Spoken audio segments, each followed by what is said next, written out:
കൂടുതൽ വാർത്തകളും വീഡിയോകളും കാണാൻ ഈ ചാനൽ സബ്സ്ക്രൈബ് ചെയ്യുക. കൂടെ ബെൽ ബട്ടൺ അമർത്തുക. Please subscribe our channel. നമസ്കാരം. എല്ലാ മാന്യ പ്രേക്ഷകർക്കും എൻ്റെ എളിയ എപ്പിസോഡിലേക്ക് സ്വാഗതം. ഞാനീ പറയുന്നതൊക്കെ കേൾക്കുന്ന നിങ്ങളോട് ഏവർക്കും എനിക്ക് നിസ്സീമമായ കടപ്പാട് നന്ദിയുണ്ട്. ഒരുപാട് ലൈക്കും ഒരുപാട് കമൻറ്റുകളും ഒക്കെ വരുന്നുണ്ട്. എല്ലാ ലൈക്കും കമൻറ്റുകളും ഒന്നും ശ്രദ്ധിക്കാൻ പറ്റിയില്ല എങ്കിലും കമൻറ്റ് ചെയ്യുന്നവർക്കൊക്കെ എൻ്റെ നിസ്സീമമായ നന്ദി ഞാൻ ആദ്യം എന്ന് പറയുന്നത് എൻ്റെ സന്തോഷവും ഞാൻ അറിയിക്കുന്നു. ഇന്നത്തെ മറ്റൊരു എപ്പിസോഡെന്ന് പറഞ്ഞാൽ വളരെ വിചിത്രമായിട്ട് ചോദിക്കുക, ഏറ്റവും നല്ല ബുദ്ധിയുള്ള ആളാരാണ്? സത്യത്തിൽ എന്താ ഞാൻ പറയുക, ബുദ്ധിയുള്ള ജ്യോതിഷ സംബന്ധമായിട്ട് ബുദ്ധിയുടെ ആളെന്ന് പറഞ്ഞു കഴിഞ്ഞാൽ ബുധനല്ലേ. എഴുത്ത്, ഗണിതം, വാക്യ, കളിയെ, കൗശലങ്ങളെ, ജ്ഞാനം, ബുധന്, ചന്ദ്രന്, ഇങ്ങനെയൊക്കെയുള്ള ആളിനെ കൊണ്ട് ബുദ്ധി ചിന്തിക്കാവുന്ന. ചന്ദ്രനാണ് അതിൻ്റെ കാരകഗ്രഹം. വെള്ളം, നെല്ല്, ഇങ്ങനെയൊക്കെയുള്ള സ്ത്രീ, പിതൃ, ഇതൊക്കെ ചിന്തിക്കുക ചന്ദ്രനാണ്. വിദ്യയാണ് ബുധനെ കൊണ്ട് ചിന്തിക്കുക.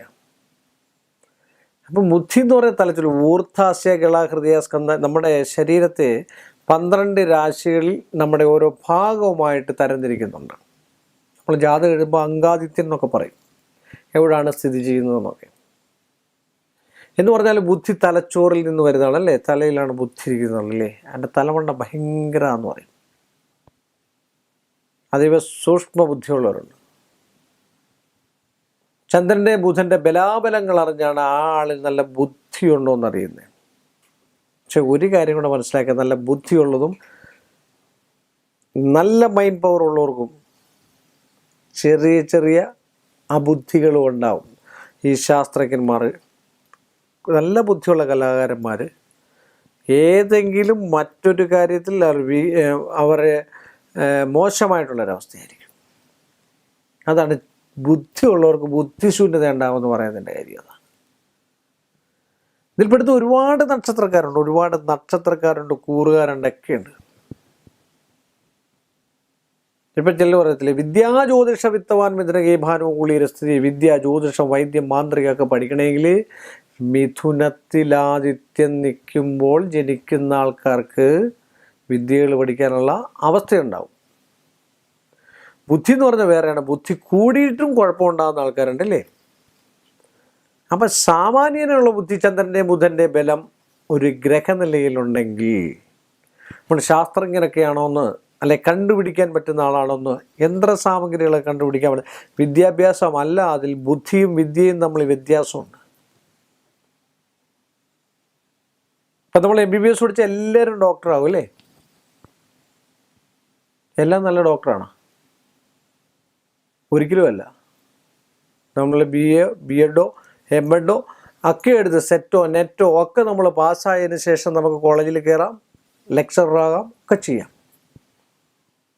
ഒരു 5 ലെക്ചർമാരെ ഒന്നിച്ച്, അല്ലെ ഒരു പ്രൊഫസർമാരെ ഒന്നിച്ച് ഒരു കോളേജിൽ നിങ്ങൾ നോക്കിക്കേ.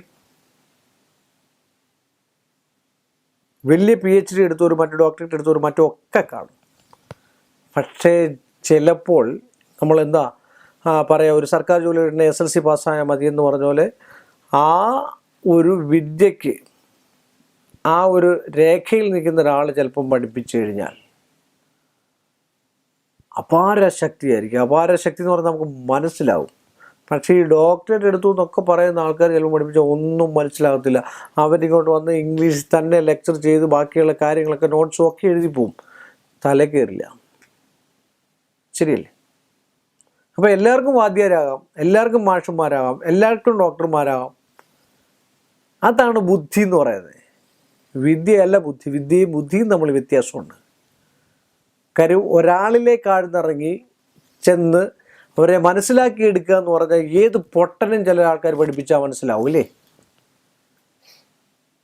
അവിടെയാണ് ബുദ്ധി. അപ്പം തലച്ചോറാണ് ഓർക്കേണ്ടത്. അപ്പം ഗ്രഹനിലയിൽ പക്ഷേ ഈ ചന്ദ്രനെ കൊണ്ടാണ് ഭ്രാന്തിനും ദുർവചനം നൃഗാമേള ക്രാണോ ഭ്രാന്ത ചിത്താഗതി ചിന്തിക്കുന്നത്. ചന്ദ്രൻ്റെ നീച രീതിയിലുള്ള ഗുളികൻ്റെ ദൃഷ്ടിയോ വല്ലോടെ ബുദ്ധി കൂടി വട്ടുപിടിച്ചു എന്ന് പറയുന്നൊരവസ്ഥയുണ്ടാകും. അങ്ങനെ ഉണ്ട്. അപ്പോൾ ആ ഗ്രഹനില നോക്കിയാൽ നമുക്കറിയാം ശാസ്ത്രജ്ഞനാവൂ, കണ്ടുപിടുത്തക്കാരനാവും. പക്ഷേ ഏത് കണ്ടുപിടുത്തക്കാരനാണെങ്കിലും ആ ചന്ദ്രൻ്റെ ചെറിയൊരു മൗഢ്യോ മറ്റു കാര്യങ്ങളുണ്ട്, ഇവർക്കൊക്കെ ചെറിയ വട്ടമുള്ള ആൾക്കാരായിരിക്കും അല്ലേ.